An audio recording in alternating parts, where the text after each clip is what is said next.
Namaskar. I welcome all of you for this online CTET program. And today's topic discussion is about environmental education. So this is from paper 1 of CTET, environmental education. And this topic covers 2 to 4 marks from the CTET question paper. So before we enter into the topic, let us discuss or let us know how this session is going to be and what are we going to do in this 45 minutes of session. So we will be quickly discussing the question, and these questions are from previous year question papers of CTET, and we'll also talk about how the question can be understood with a trick and what should be focused in those questions before answering. Then we'll also be discussing about the answers for these previous year questions and the discussion of related concepts based on the questions that we are going to discuss. Okay, then we'll also be discussing about the trend-led selection. That means the most common concepts on which CTET is touching in their question papers, and also the most commonly asked facts related to the topic that we are going to discuss. Then we'll have a quick recap. So basically we'll be discussing previous year questions from the current topic. We'll also be discussing their answers, and the related concepts also will be discussing. So before talking about the concepts and the previous year questions, let us understand on what concepts what sub-concepts the CTET is focusing more in this topic. So these are the subtopics, these are the concepts where CTET focusing on, which is evident from the previous year questions. So assessment and inclusion, so how assessment should be done in the EVS subject, and how inclusive the EVS class should be. Okay, there are six themes in EVS which will be covering EVS of primary classes. Then NCF 2005, what actually NCF 2005 says and how it guides, how it recommends the EVS should be, and with respect to its pedagogy, with respect to its curriculum, with respect to its assessment. So we'll be discussing about NCF 2005 guidelines, and in every session we were discussing about NCF 2005 and its guidelines.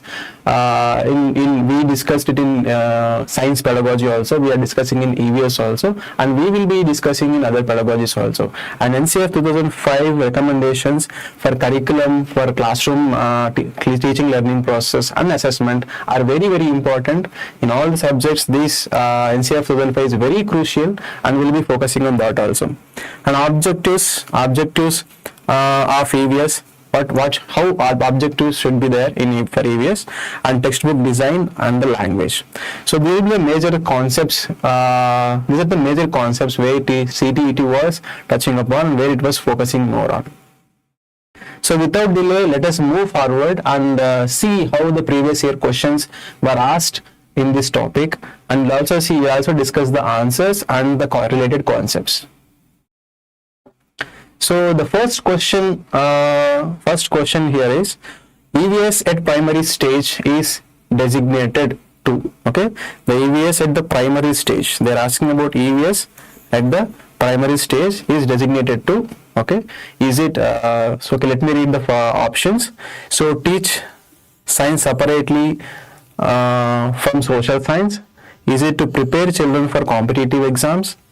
Is it to develop an integrated understanding of environment and focus only on factual knowledge?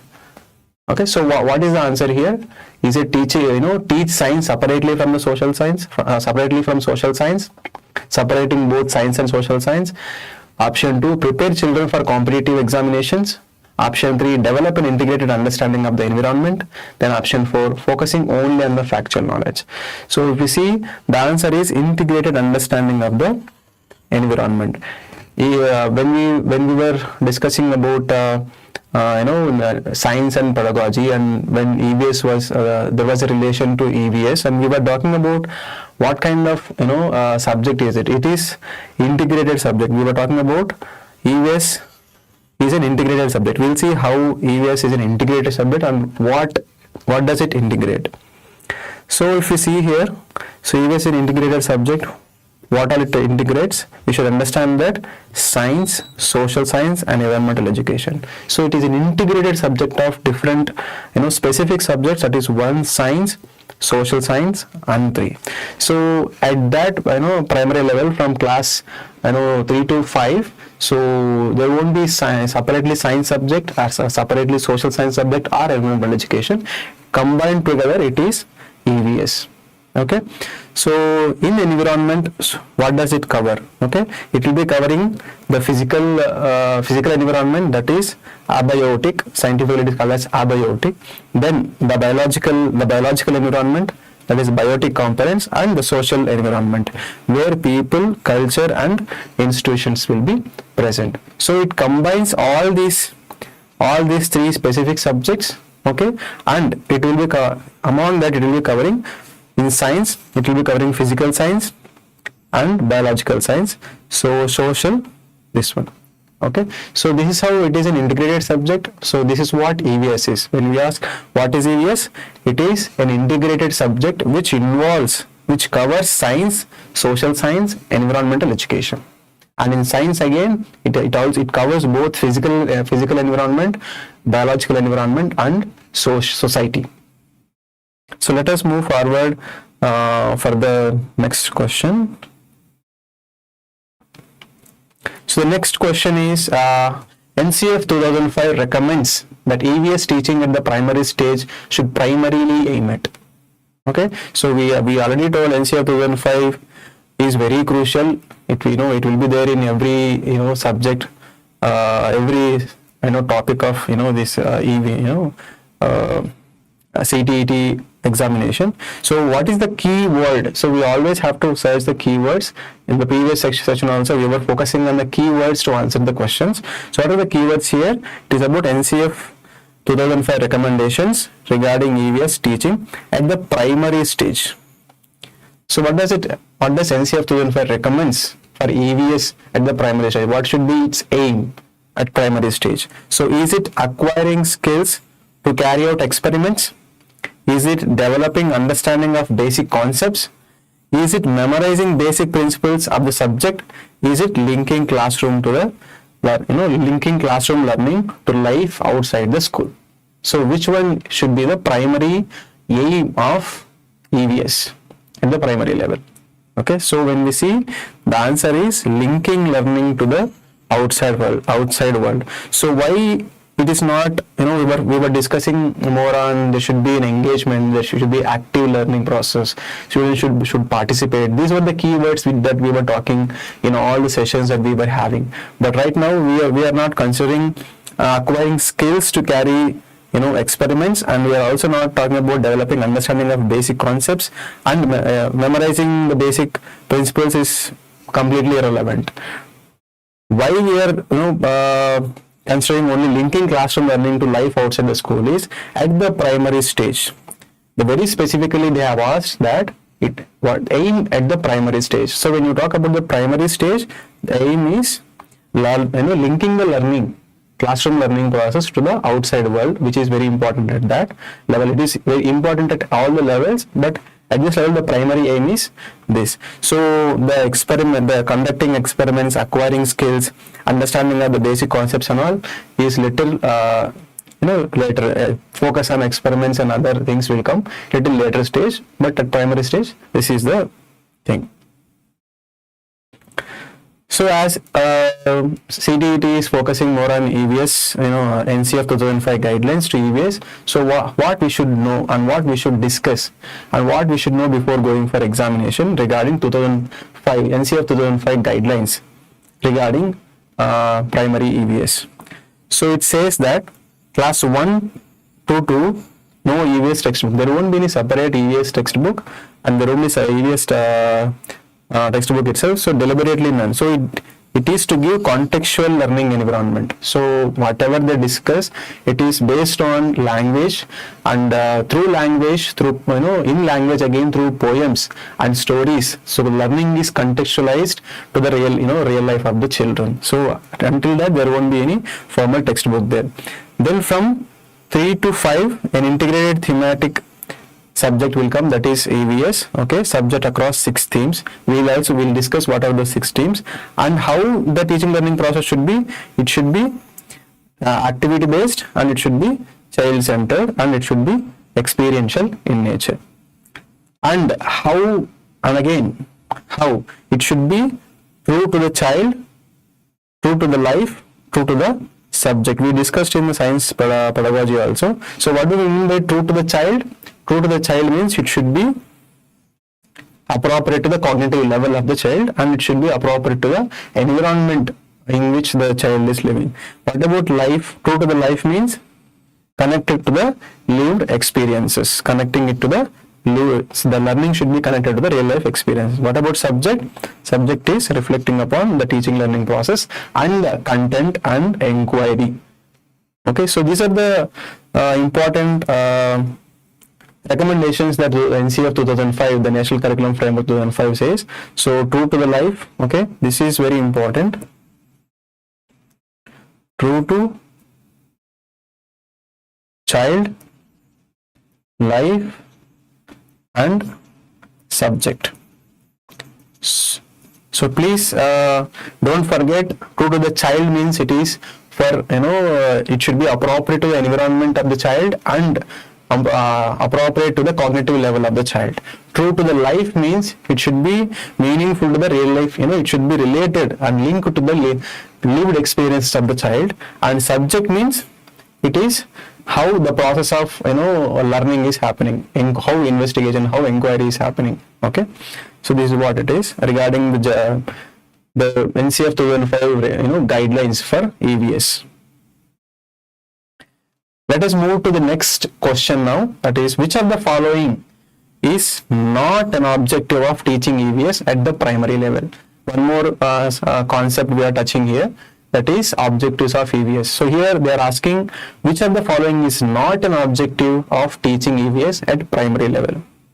So which is not the objective? Is it to load learners with terms and definitions for assessment, to internalize values of concern for life and environment? Is it to arouse curiosity about the natural and social environment, or to engage in hands-on activities to developing skills? So what is not the objective of EVS at the primary level here?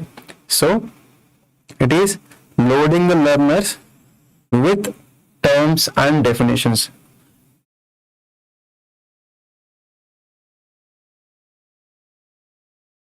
Yes, so loading the learners means it is again coming at the memory level of cognition, just remembering and rote memorization. Emphasis is there in rote memorization here when we talk about loading. So when the question is about objectives, when the question is about NCF recommendations, when the question is about the purpose of learning and all, wherever, in any form, wherever you find the options which are related to rote memorization, okay, just memory type of options, or rote learning, or just loading kind of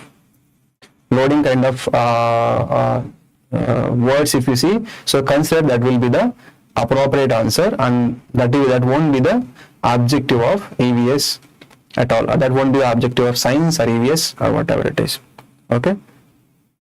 So with respect to the objectives so what should be the objectives of EVS and how they should be? So let us discuss based on that question. So these are the objectives. Okay. So objectives of EVS are to arouse natural, curiosity, then connect learning to the, life outside. So this is very important statement that we need to remember with respect to EVS. So whenever they say objective or purpose of EVS at the primary stage, upper primary or primary stage, so we should definitely remember this. And if an option is having the statement called connecting learning to the life outside the school, that will be the appropriate answer. Okay, so please remember this statement. Then develop process skills, observe. Okay, develop the process skills. We also discussed in our previous sessions how process skills are very important for the children. And so these process skills are observation, classification, interpretation, hypothesis, recording observations and all that. So internalizing values and social environment. So what are not objectives here? So we should also know what are not objectives, because the questions are being asked about which is not an objective, which among the following is not an objective. So when the question has a phrase like which is not an objective, if you find these terms, definitely choose these kind of statements. Loading terms, okay, we just now discussed. Then memorizing, then learning technical and just scientific terms, okay, skills only and the world of work, focusing on the world of work, because at primary we won't be focusing on how we should develop or how we should prepare students for the world of work. So these are the objectives of EVS at primary level, and we also discussed about how NCF recommends the curriculum should be in EVS. So let us move to the next previous year question. Plants and animals are placed in the family and friends EVS theme, okay, which is not a reason, which is not a reason for this. So they're saying plants and animals, okay, the theme plants and animals is placed in family and friends, okay, family and friends.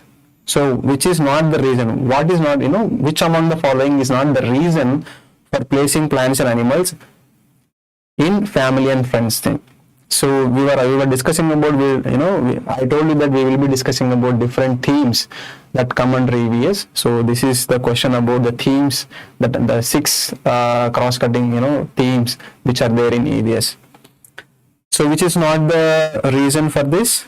Is it to understand plants and animals from science perspective? Is it to locate them on social and cultural context? Is it to show the close human relationship with them? Is it to link them to community lives and livelihoods? So which is the answer? So which is not the reason for placing plants and animals in family and friends? So the answer is to understand it. To understand plants and animals from science perspective. So plants and animals sit in family and the reason why they are placed in family and friends cross-secting them is, it is because of social and cultural. So to understand family, plants and animals from social and cultural perspectives. So not just talking about the pure science. So what are the themes here? The themes are, so what are the 6 core themes under EVS? There are 5 is here. Okay, so friends and family, food, water, shelter, okay, travel. So what comes under each theme? What will be students learning under each theme? So it's about people, plants and animals, social cultural context, okay. Then in food, sources of food, diversity, growing, nutrition. In water again, water, sources of water, water cycle, conservation of water, water pollution, conservation of water, water practices. Then shelter, housing across climates in different weather, different weathers. Then materials, safety materials and all. So in travel, we discussed in other session that how in transport they talk about maps, understanding maps. Again, to understand maps, what are the techniques to understand maps, and transportation, modes of transport, and the geography part. So these are the themes which are there under EVS, and so students will be learning these themes in EVS. So here, as we can see, so there is no separation of social science, so no separation of science, and no separation of environmental education. So together they will be covering everything based on the themes that were given. So let us move to other next question. Using poems and storytelling to explain concepts in a EVS class primarily helps to. Okay, so using poems and storytelling to explain concepts in the EVS class primarily helps to. So how does how does poems and storytelling help primarily in the EVS class? How does it help? Is it to take care of language and cultural diversity? Is it to improve students' handwriting? Is it to break the monotony of routine? Is it for the test students' memory. So which one is the correct option? Why the poems and storytelling, what is the purpose of poems and storytelling in the EVS at the primary level? So is it for language and cultural diversity? So it is to improve the language and also to preserve that cultural diversity and let them, let students know the cultural diversity through stories, and stories bring in lot of cultural practices, belief system and everything. So that's how students learn about their surroundings and their local culture and traditions through poems and the stories. So EVS, what does an EVS textbook will consist of at that stage? The related concepts that we are dealing now: stories and poems, riddles and puzzles, and do this and find out. So these are the activities, which hands-on activities for experiential learning, and mostly it is based on stories and poems. They will be learning the content.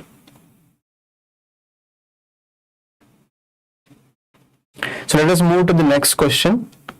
So the next question is what we have learnt section. Okay, there is a particular section in the NCERT textbook.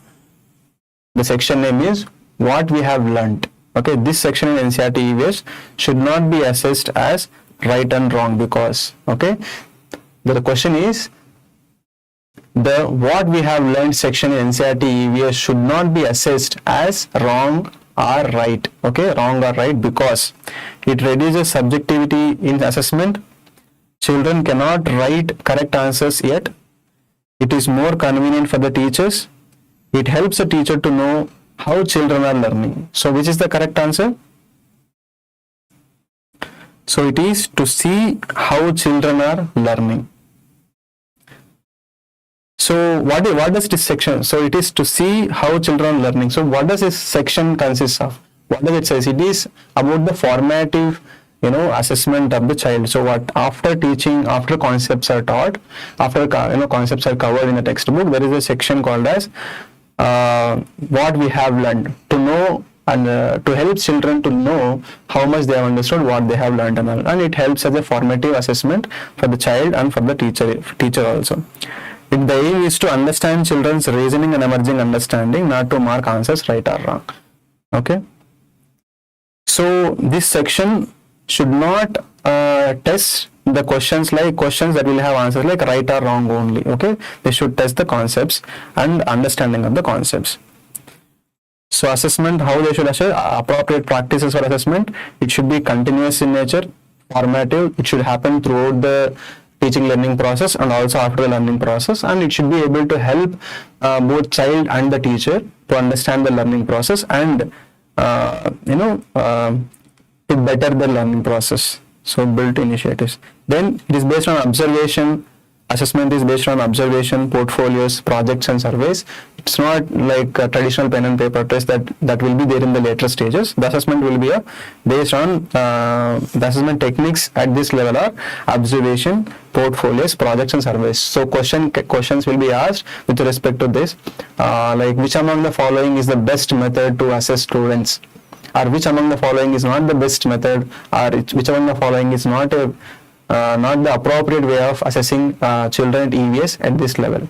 So you should look for these terms. If you don't find them, then that is the right answer. Then open-ended questions, what we have learned. So inappropriate practices. So what will be what are the inappropriate practices for assessing children? It is just marking. Is it asking just yes or no questions, or right or wrong, just questions that have just right or wrong as answers.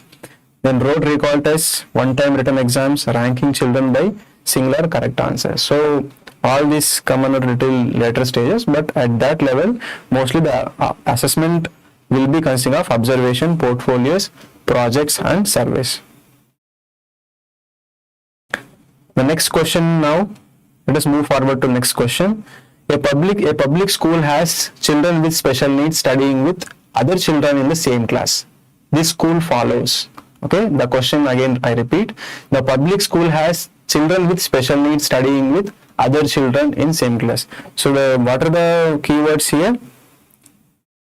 School, children with special needs. Okay, a school has children with special needs, and studying with other children. So they are studying with other normal children in a school. So what kind of, what does that school follow? So is that, does it follow special education?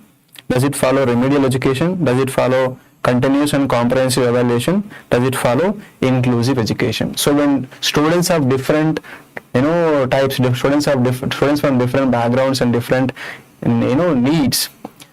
Okay, they are studying with other normal students, and all the class is heterogeneous, and class has diverse students. So what kind of what the school will be following, what kind of system they will be following? So is it special education, remedial education, continuous and comprehensive evaluation? Is it inclusive education? So we can directly cut down this because it talks about the assessment part, continuous and comprehensive evaluation, whereas the question is about the system, the basic system that school will be following with respect to the diversity of the children. So the right answer is inclusive education. Inclusive means it is inclusion, including everybody, including all types of students, all sorts of students, without considering their differences. That is inclusive education. So if a class or if a school has diversified students, normal students along with special children with special needs, it is an inclusive school, and it follows inclusive education. So inclusive education at EVS, so all children should be together. EVS suits inclusion.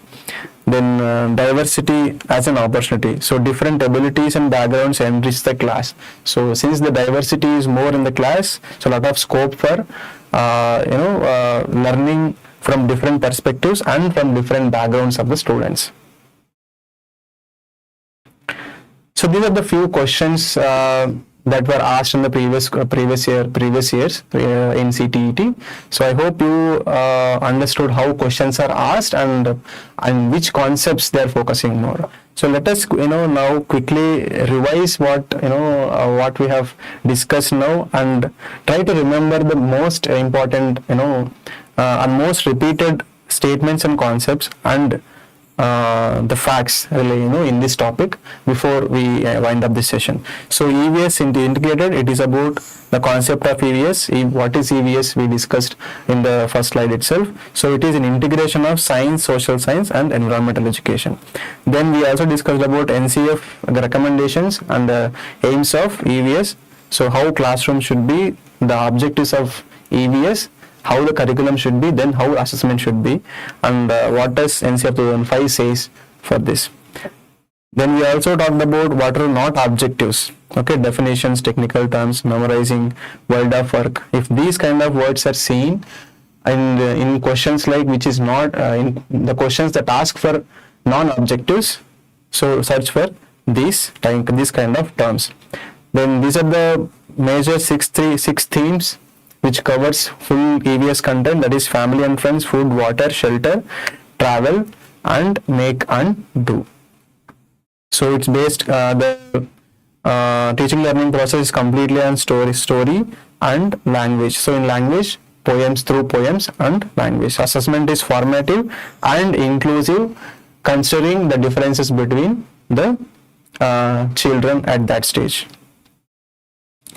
So these are the most tested concepts which we already discussed. So remember this, and also after the session also, you please focus on these concepts more.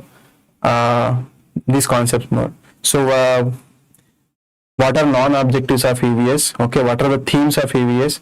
Why plants and animals are placed in family and friends?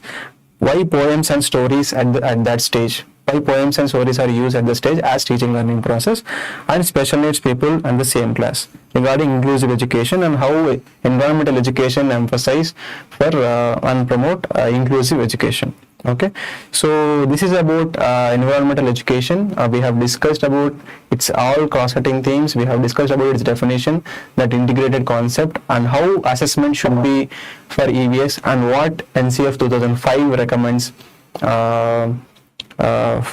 regarding EVS. Okay, so with this we'll conclude our session, and please focus on the concepts, sub-concepts that we discussed now, and practice the questions little more later. Thank you so much.